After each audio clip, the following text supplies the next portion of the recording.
Walang toothpaste, walang dentista, pero walang sira ang mga ngipin nila. Paano nagawa yun ng mga taong bato?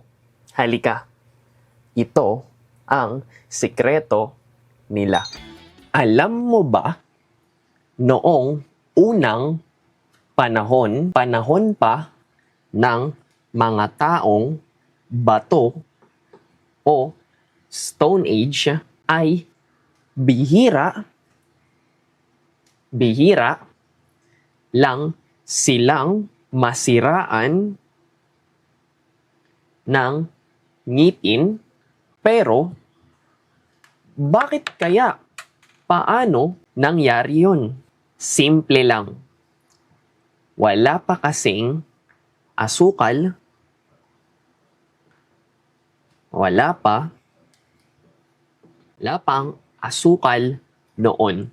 Ang kinakain nila ay purong natural. Mga pagkain na nasa paligid. Mga karne, isda, gulay, at prutas. Kapag ganito ang mga kinakain mo ay hindi magkakaroon ng mga plaque sa ngipin o yung mga madidikit at mahirap tanggalin na dumi sa ngipin. Walang matitinding bakterya na sumisira ng ngipin. Walang bakteryang kumakain ng asukal, kaya hindi naglalabas ng asido sa ngipin na sumisira dito. Pero pwede pa din naman nating sundan ang ideya nila para mapanatiling malakas ang ating mga ngipin. Hindi mo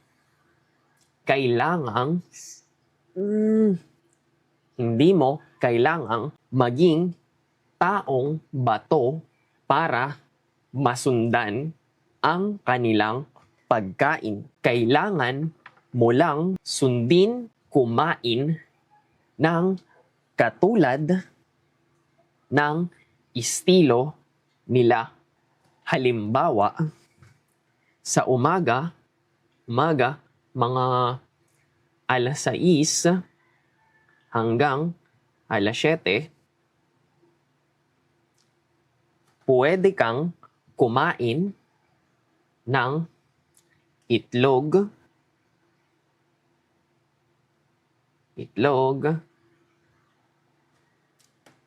sa tanghalian, mga alas 12 ng tanghali, ay pwede kang kumain ng manok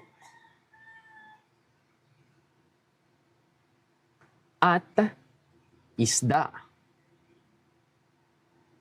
Sa merienda, mga alas 3 o alas 4,